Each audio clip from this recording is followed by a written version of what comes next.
Imagine um país tão grande que atravessava continentes, tão influente que desafiou as maiores potências da Terra, tão radical que prometia reescrever o futuro da humanidade. Mas esse país simplesmente deixou de existir. Ele surgiu com uma revolução, se espalhou com uma ideia e caiu com um colapso que o mundo inteiro assistiu. Se você gosta de histórias reais como essa, deixa o like e me siga, porque agora a gente vai descobrir como nasceu e por que caiu a temida União Soviética. O século era o 19. Na Europa Ocidental, as máquinas rugiam, as cidades cresciam e as ideias se espalhavam como fogo. Mas no leste havia um gigante adormecido. O Império Russo cobria quase 1/6 da superfície da Terra. De fora, parecia indestrutível. Por dentro, era uma bomba relógio. O povo russo vivia sob as rédeas da servidão. Milhões de camponeses eram presos à terra dos nobres, não podiam sair, não podiam escolher, eram tratados como propriedade. Enquanto isso, no topo da pirâmide estava o czar, um imperador absoluto, com poderes quase divinos. Esse czar era Nicolau I, um homem de ferro, conservador, militarista, obcecado pela ordem. Governava com mão pesada e acreditava que o império só sobreviveria com disciplina e força, reformas, liberdades. Ele via tudo isso como fraqueza ocidental. Mas o mundo estava mudando e rápido. Em 1853 estoura a Guerra da Crimeia. O Império Russo tenta ampliar sua influência sobre os territórios do decadente Império Otomano. Mas as potências da Europa, França, Inglaterra e o Reino da Sardenha não gostaram da ideia. Eles se uniram e entraram em guerra contra a Rússia. E foi aí que o mito do Império começou a ruir. O exército russo era numeroso, mas mal treinado, mal alimentado, mal equipado. Do outro lado, vinham soldados com rifles modernos, ferrovias, navios a vapor e telégrafos. Era a guerra do século XIX contra as estratégias do século XVIII. A Rússia sofreu derrotas vergonhosas. A falta de estrutura ficou exposta. E o povo pagava com sangue. Foi uma humilhação nacional. E quem sentiu o peso da vergonha foi o próprio czar, Nicolau I, que adoeceu e morreu antes do fim da guerra. Em seu lugar, subiu ao trono um novo imperador, Alexandre II, seu filho. Mas ao contrário do pai, Alexandre não queria apenas segurar o império pela força. Ele sabia, ou a Rússia mudava ou desmoronava. Quando Alexandre II assumiu o trono, encontrou o império humilhado, atrasado e à beira do colapso.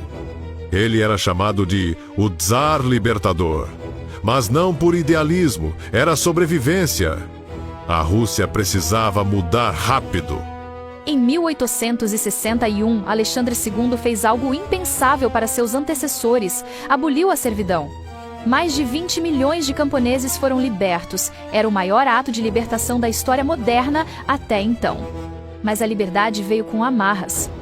Os camponeses ganhavam terras, mas tinham que comprá-las do Estado, assumindo uma dívida que levaria 49 anos para ser paga. Eles continuavam pobres, isolados e dependentes dos nobres. Era liberdade no papel. Na prática, a miséria permanecia. Mesmo assim, o império começava a mudar.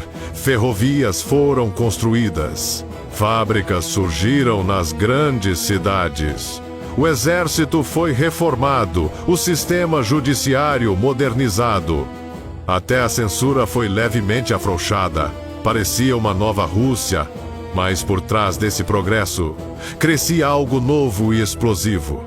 Nas universidades, entre jovens intelectuais, ideias revolucionárias começavam a circular, vindas da França, da Alemanha e especialmente de um pensador chamado Karl Marx.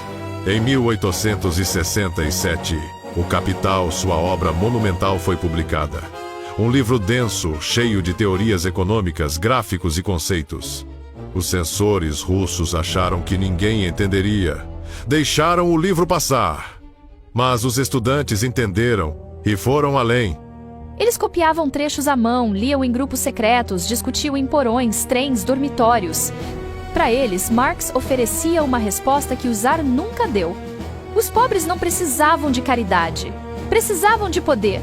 Começavam a surgir os primeiros círculos socialistas, organizações clandestinas conspirando contra o cesarismo, buscando uma nova ordem. E quanto mais o Império tentava controlar, mais a chama se espalhava. A Rússia estava se modernizando, mas ao mesmo tempo se radicalizando. E do meio desse turbilhão surgiria uma geração disposta a derrubar o velho mundo, com sangue, ideias e revolução. A Rússia tentava mudar por dentro, mas as transformações vieram tarde demais e incompletas. Nos subterrâneos das universidades, nas fábricas escuras e até dentro do exército, uma nova geração já se preparava para acabar com o império de vez. E entre eles estava um jovem que mudaria a história do mundo. O nome dele era Vladimir Ilyich Ulyanov, mas você talvez o conheça por outro nome: Lenin. No próximo episódio, vamos mergulhar no nascimento da Revolução, a morte do czar e o início da queda do regime imperial.